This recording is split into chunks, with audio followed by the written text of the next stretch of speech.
नमस्कार विद्यार्थी मित्रांनो, आपण वर्ग 10वीचा इतिहास हा विषय बघणार आहोत। त्यातील आपला 9वा पाठ आहे ऐतिहासिक ठेव्यांचे जतन।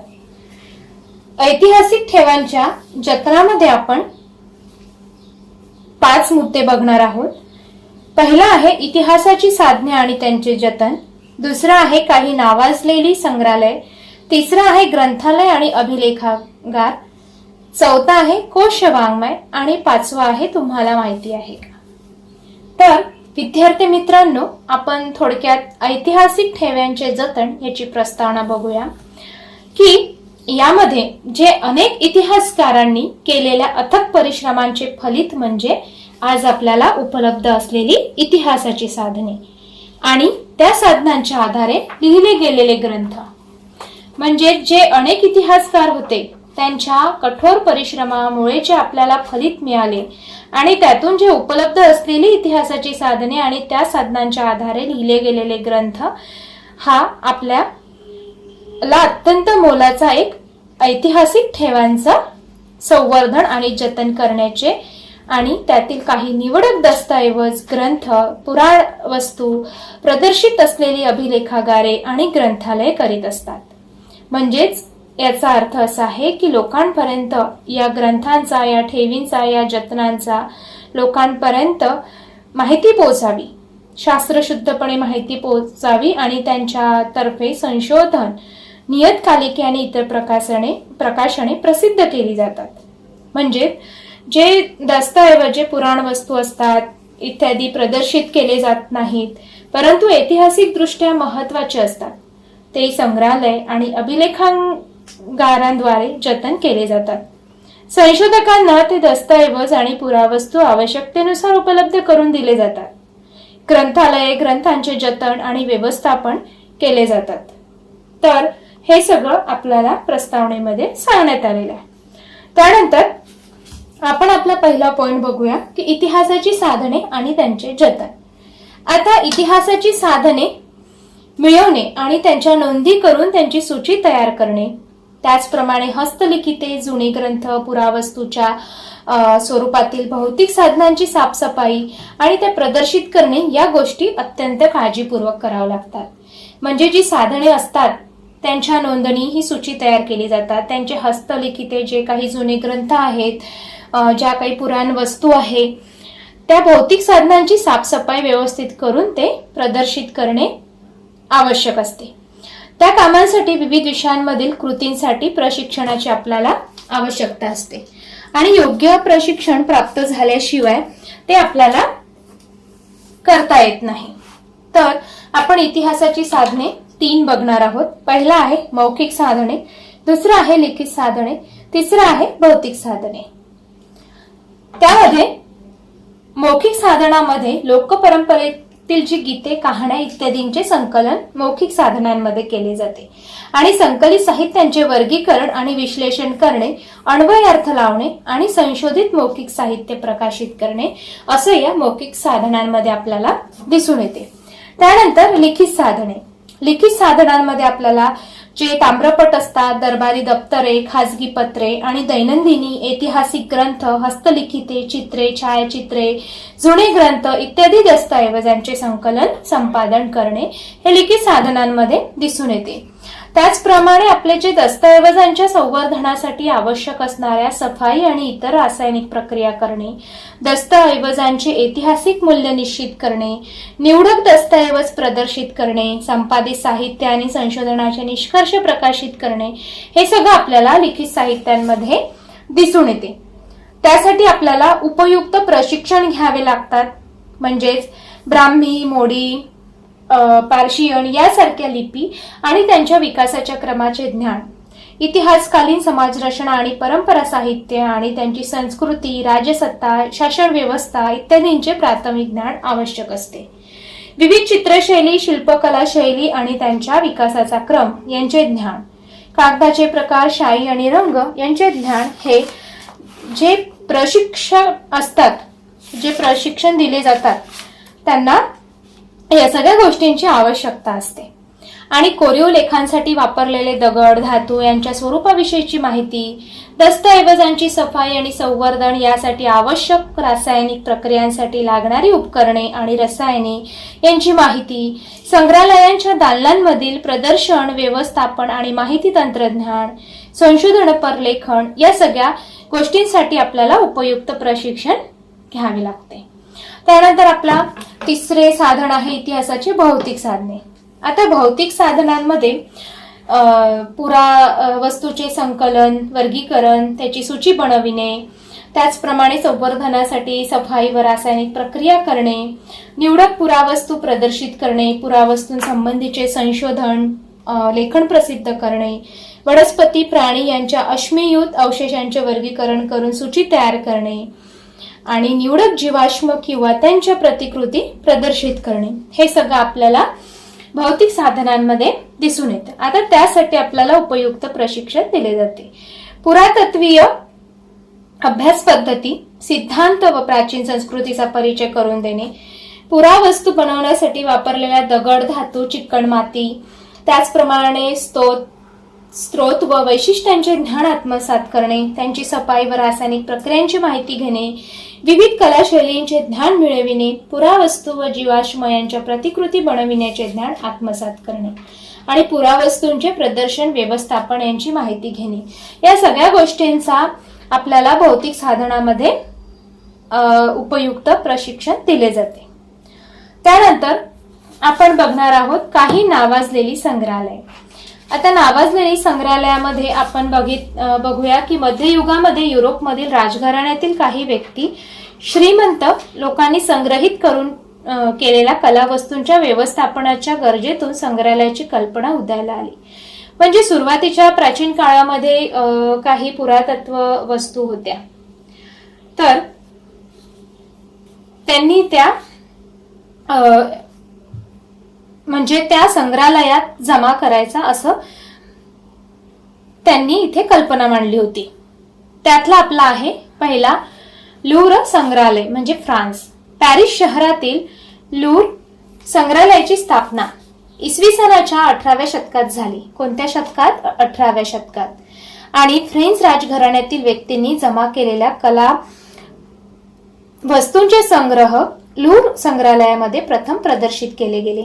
त्यामध्ये लिओनार्दो दा विंची या जगप्रसिद्ध इटालियन चित्रकाराने रेखाटलेल्या मोनालिसा या बहुचर्चित चित्रांचा समावेश आपल्याला दिसून येतो. तर आपल्याला पुस्तकामध्ये पेज नंबर 60 वरती मोनालिसा यांचा बहुचर्चित चित्राचा नमुना दाखविलेला आहे. राजा पहिला फ्रान्सिस यांच्या पदरी होता आणि नेपोलियन बोनापार्टने आपल्या स्वाऱ्यांच्या दरम्यान मायदेशी आणलेल्या कलावस्तूंमुळे व लूर संग्रहालयातील संग्रह खूपच वाढला. सध्या या संग्रहालयात अश्मयुगीन ते आधुनिक काळातील 3,80,000हून अधिक कलावस्तू आहेत. त्यानंतर आपलं दुसरं नावाजलेलं संग्रहालय आहे ब्रिटिश संग्रहालय, इंग्लंड. तर यामध्ये जे लंडन शहर होते त्यामध्ये ब्रिटिश संग्रहालयाची स्थापना इसवी सनाच्या 18व्या शतकामध्ये करण्यात आली आणि त्यामध्ये सर हॅन्स स्लोअन या तत्कालीन निसर्गशास्त्र, तो एक काय होता, निसर्गशास्त्रज्ञ होता. त्यांनी सुमारे 71,000 वस्तू इंग्लंडचा राजा दुसरा जॉर्ज यांच्याकडे सुपूर्द केल्या, म्हणजे त्यांच्याकडे सोपविल्या. आणि त्यामध्ये अनेक ग्रंथ, चित्रे, वनस्पतींचे नमुने इत्यादींचा समावेश त्यामध्ये केला. कशाचा समावेश केला? तर अनेक ग्रंथ, चित्रे, वनस्पतींचे नमुने इत्यादींचा समावेश केला. आणि पुढे त्यांनी इंग्रजांनी त्यांच्या अंमलाखालील विविध वसाहतींमधून मायदेशी आणलेल्या कलावस्तू, प्राचीन अवशेष यामुळे ब्रिटिश संग्रहालयातील वस्तूंची संख्या वाढत गेली. आजच्या या संग्रहालयामध्ये सुमारे 80 लाख इतक्या वस्तू संग्रहित केलेल्या आहे. किती? 80 लाख.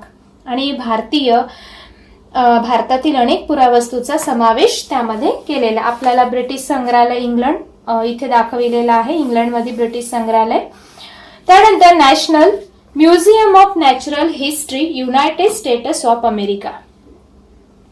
आपल्याला चित्रामध्ये national museum of natural history इथे दाखविलेलं आहे की इथे कोणकोणत्या वस्तू संग्रहालय संग्रहित केलेल्या आहे त्या इथे दाखविलेल्या आहे. यामध्ये हत्तीचं चित्र दिसतं आहे.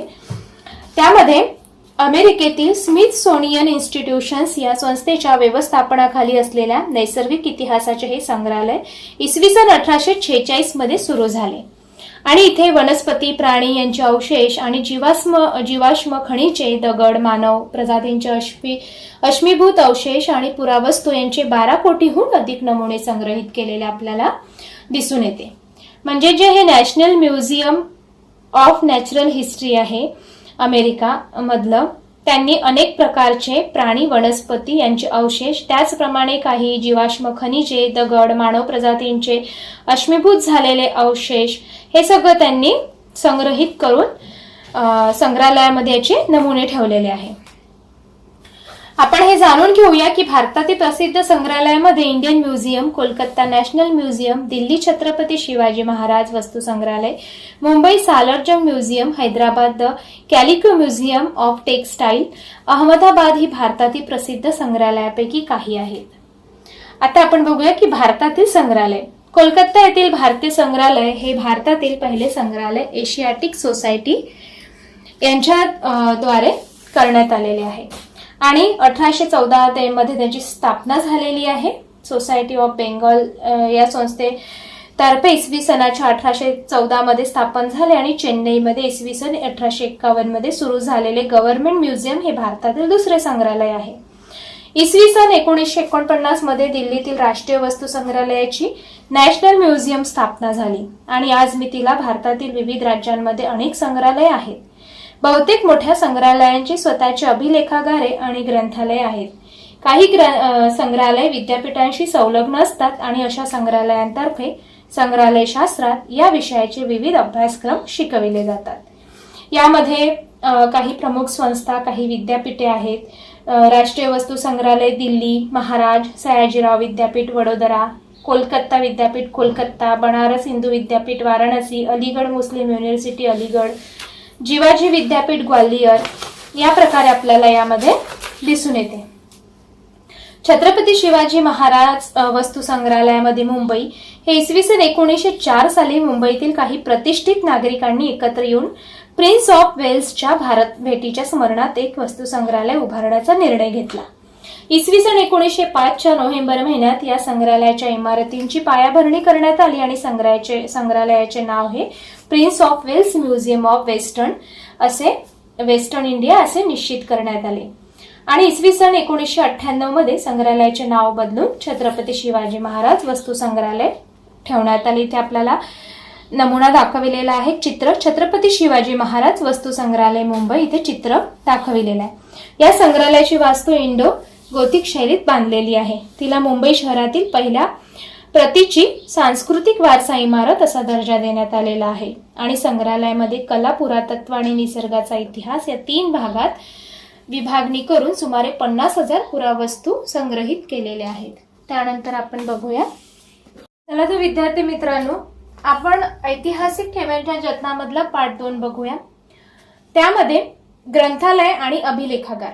आता ग्रंथालय आणि अभिलेखागारामध्ये आपण बघणार आहोत की ग्रंथालय ही ज्ञानाची आणि माहितीची भांडारघरे असतात. पुराणवस्तूचे संकलन संग्रहालयात होत असते, ग्रंथांचे संकलन ग्रंथालयात होत असते, तर प्राचीन दस्तऐवज जे प्रदर्शित केले जात नाही त्यांचे जतन अभिलेखागारांमध्ये केले जाते. ग्रंथांचे संकलन, संयोजन, जतन व संवर्धन ग्रंथालयामध्ये केले जाते. जी ग्रंथांची सूची असते ती माहितीच्या स्तोत्रांच्या प्रसारण करीत असते आणि वाचकांना आवश्यकतेनुसार ग्रंथ उपलब्ध करून देते.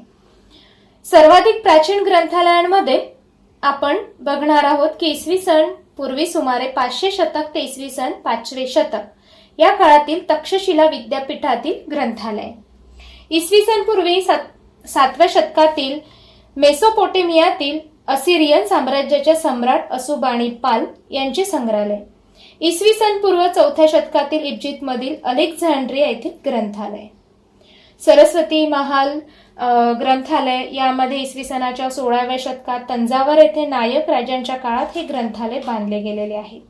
वेंकोजी राजे आणि त्यांच्या वंशजांनी ते अधिक समृद्ध केले आणि ग्रंथालय अधिक समृद्ध करणाऱ्या सर फौजी राजे भोसले यांचे नाव 1918 साली या ग्रंथालयांना देण्यात आले आणि या ग्रंथालयामध्ये सुमारे 49,000 प्राचीन ग्रंथ आहेत असं यामध्ये म्हटलेलं आहे. काही भारतातील ग्रंथालय जसं national library Kolkata, Nehru memorial museum and library Delhi आणि काही प्रसिद्ध ग्रंथालय जसं state central library Hyderabad, library of Asiatic society व डेव्हिड ससून लायब्ररी मुंबई, हे सगळं आपल्याला यामध्ये दिसून येते.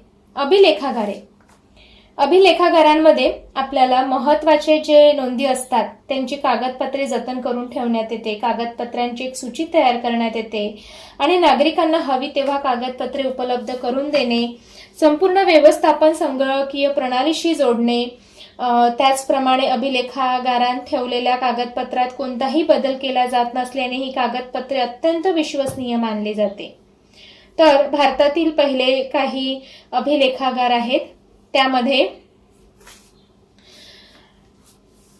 इसवी सन 1891 मध्ये इम्पिरियल रेकॉर्ड डिपार्टमेंट या नावाने कोलकाता येथे स्थापन झालेले आहे. 1911 मध्ये ते दिल्लीमध्ये सुद्धा आणले गेले होते किंवा हलवण्यात आले होते आणि 1998 साली तत्कालीन राष्ट्रपती KR नारायण यांनी ते राष्ट्रीय अभिलेखागार म्हणून जतनेसाठी खुले केले. भारत सरकारच्या सांस्कृतिक मंत्रालयाच्या अंतर्गत हे अभिलेखागार येते. या अभिलेखागारामध्ये इसवी सन 1748 पासूनची सर्व भाषांतील कागदपत्रे ठेवलेली आहेत. सार्वजनिक, प्राच्यविद्याविषयक, हस्तलिखिते आणि खासगी कागदपत्रे अशा 4 प्रकारात कागदपत्रांच्या ठेवींचे वर्गीकरण आपल्याला केलेले दिसून येते. त्याचप्रमाणे अन्य लेखागारांमध्ये भारतातील प्रत्येक राज्य शासनाची स्वतंत्र अभिलेखागारे आहेत आणि महाराष्ट्र राज्य शासनाच्या अभिलेखागार संचालनाच्या शाखा मुंबई, पुणे, कोल्हापूर, औरंगाबाद, त्याचप्रमाणे नागपूर येथे आहेत आणि पुणे अभिलेखागारामध्ये मराठ्यांच्या इतिहासाशी संबंधित सुमारे 5 कोटी मोडी लिपितीत कागदपत्रे आहेत. त्याला आपण पेशवे दप्तर असे म्हटले जाते. त्यानंतर कोशवाङ्मय.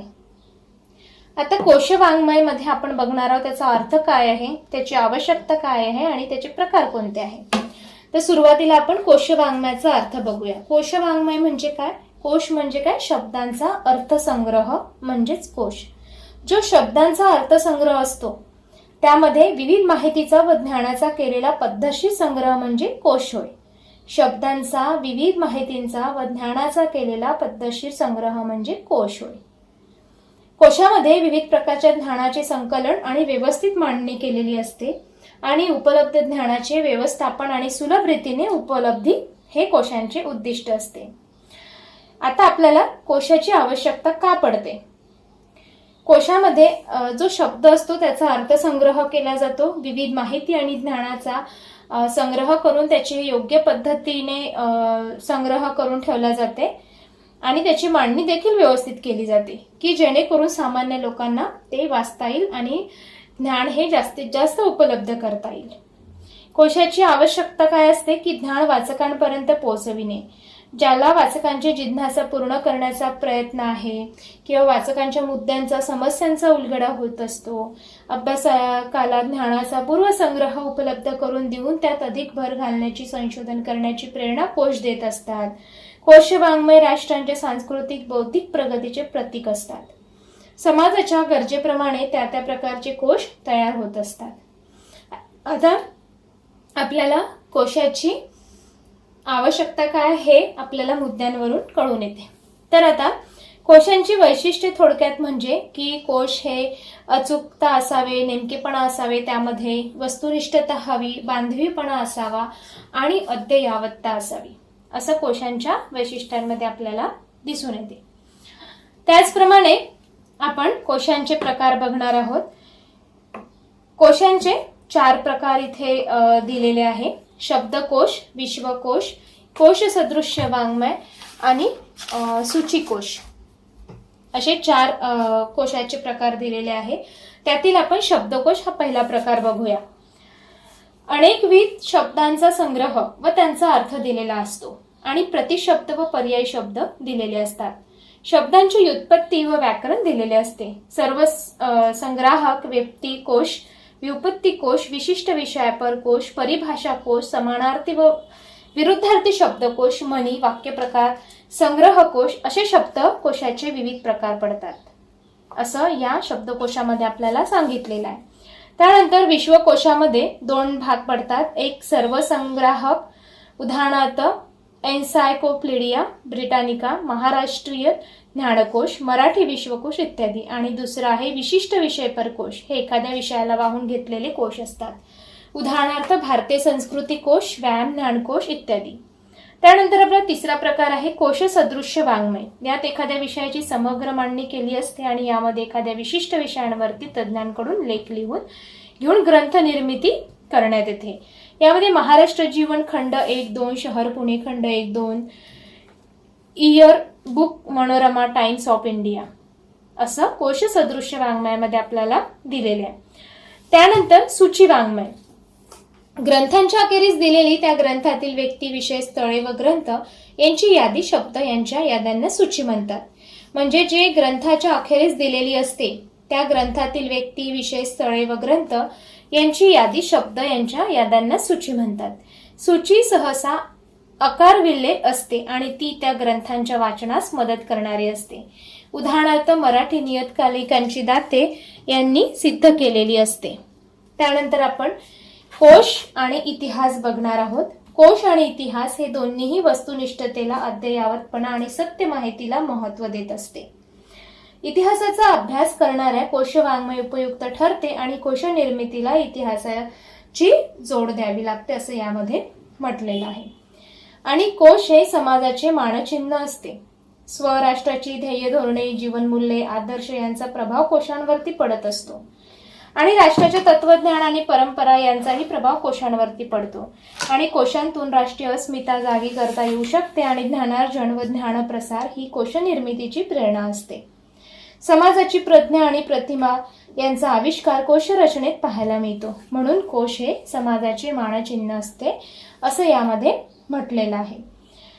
विद्यार्थी मित्रांनो, तुम्हाला हे माहिती आहे का की पश्चिमेकडील कोश हे नॅचरल हिस्ट्री हा इसवी सनाच्या पहिल्या शतकातील प्लिनीचा कोश सर्वाधिक प्राचीन कोश मानला जातो. यामध्ये 18 शतकातील डेनिस दिदेरा यांचा फ्रेंच विश्वकोश महत्वाचा आहे आणि एन्सायक्लोपीडिया ऑफ ब्रिटानिका हा 1767-71 या काळात विश्वकोश यातील अद्ययावतेमुळे महत्वाचा भाग बनलेला आहे. इसवी सनाच्या शतकामध्ये लिहिलेले निघंटू म्हणजे प्राचीन वैदिक शास्त्रांची माहिती देणारे, त्याला आपण निघंटू म्हणतो. आणि धातुपाठ हे संस्कृत कोश, महानुभाव, बौद्ध व जैन कोश हे मध्ययुगीन कोश होत. तसेच छत्रपती शिवाजी महाराजांच्या काळामध्ये रघुनाथ पंडितांनी लिहिलेला राज्य व्यवहार कोश हे कोश प्रसिद्ध आहेत असं यामध्ये म्हटलेलं आहे. त्यानंतर आपल्याला इतिहास विषयाशी संबंधित कोश बघूया की यामध्ये इतिहास या विषयातील कोश परंपरा समृद्ध आहे आणि रघुनाथ भास्कर गोडबोले यांच्या भारतवर्षीय प्राचीन ऐतिहासिक कोश 1876 हा आद्य कोश होय आणि भारतवर्षीय प्राचीन ऐतिहासिक कोशात भारतीय व्यक्ती आणि स्थळे यांचा अंतर्भाव करण्यात येतो. त्यामध्ये विविध प्रकारचे स्त्रिया, त्यांचे पुत्र, त्यांचा धर्म, त्यांचा देश व राजधान्या तसेच त्या देशातील नद्या व पर्वत इत्यादिकांसहित जो इतिहास तो यात दिलेला आहे. श्रीधर व्यंकटेश म्हणजे त्याला आपण ज्ञानकोश म्हणतो, यांनी महाराष्ट्रीयन ज्ञानकोशाचे 23 खंड केलेले आहे. लोकांना बहुश्रुत करावे, त्यांच्या ज्ञानाची कक्षा विस्तारावी, त्यांच्या विचारांचे क्षेत्र अधिक व्यापक व्हावे, जगातील प्रगत लोकांच्या बरोबरीने त्यांनी प्रगल्भ व्हावे. स्थळकोशामध्ये इतिहास भूगोलाच्या आधारानेच घडत असतो आणि ऐतिहासिक स्थळांची माहिती देणारे कोश हे स्थळकोश असतो. त्यानंतर महानुभाव मुनी व्यास यांचा स्थानप पोथी, सिद्धेश्वरराव शास्त्री चित्राव यांचा प्राचीन भारतीय स्थलकोश हे महत्वाचे स्थलकोश आहे आणि स्थलकोश हे इतिहास लेखनासाठी उपयुक्त ठरतात. त्यानंतर विश्वकोश. विश्वकोशामध्ये महाराष्ट्राचे पहिले मुख्यमंत्री यशवंतराव चव्हाण यांनी मराठी भाषा व साहित्य यांच्या अभिवृद्धीसाठी महाराष्ट्र राज्य साहित्य संस्कृती मंडळाच्या वतीने मराठी विश्वकोश निर्मितीत चालना दिलेली आहे. म्हणजेच तर्कतीर्थ लक्ष्मण शास्त्री जोशी यांच्या नेतृत्वाखाली विश्वकोश निर्मिती सुरू झाली आणि जगभरातील ज्ञान सार रूपाने या कोशांमध्ये आणले आहे आणि इतिहास विषयाशी निगडीत असणाऱ्या महत्त्वाच्या नोंदी यामध्ये केलेल्या आहे. त्यानंतर भारतीय संस्कृती कोश. यामध्ये विविध संस्कृतीमधील धर्म, पेहराव, उत्सव, सण समारंभ, शिक्षण, माहिती ज्या कोशात दिलेली असते त्याला आपण संस्कृती कोश असे म्हणतो. यामध्ये भारताचा इतिहास, भूगोल, भिन्न भाषक लोक, त्यांना घडवलेला इतिहास, सण, उत्सव, सांस्कृतिक बाबी यामध्ये या भारतीय संस्कृती कोशामध्ये समाविष्ट केलेले आहे किंवा दखल करण्यात आलेले आहे. त्यानंतर संज्ञा कोशामध्ये इतिहासातील संज्ञाकोश, यामध्ये इतिहासातील संज्ञा संकल्पना वेगवेगळ्या काढून त्या समजावून सांगणारे कोश म्हणजे संज्ञाकोश होय. जागतिकीकरण, साम्यवाद, साम्राज्यवाद, त्याचप्रमाणे या संकल्पनांचे अर्थ सामान्य लोकांना सहज सोप्या भाषेत सांगण्यासाठी संज्ञाकोशचा वापर केलेला आहे. आणि काही वैशिष्ट्यपूर्ण कोशांमध्ये लक्ष्मण दत्तात्रय जोशी यांचा संगीतशास्त्रज्ञ म्हणून व कलावंत यांचा इतिहास हा कोश होय. श.रा. दाते यांचा क्रांतिकारकांचा चरित्रकोश, न.र. फाटक यांचा स्वातंत्र्य सैनिक चरित्रकोश इत्यादी घटकांची माहिती आपण या पार्ट 2 मध्ये ग्रंथालय आणि अभिलेखागार, कोश वाङ्मय, त्यांची आवश्यकता, प्रकार, कोश आणि इतिहास, इतिहासासंबंधित विविध कोश, त्यामध्ये विश्वकोश, स्थळकोश, भारतीय संस्कृती कोश, संज्ञाकोश या सगळ्या घटकांचा आपण या अभ्यास केलेला आहे. धन्यवाद.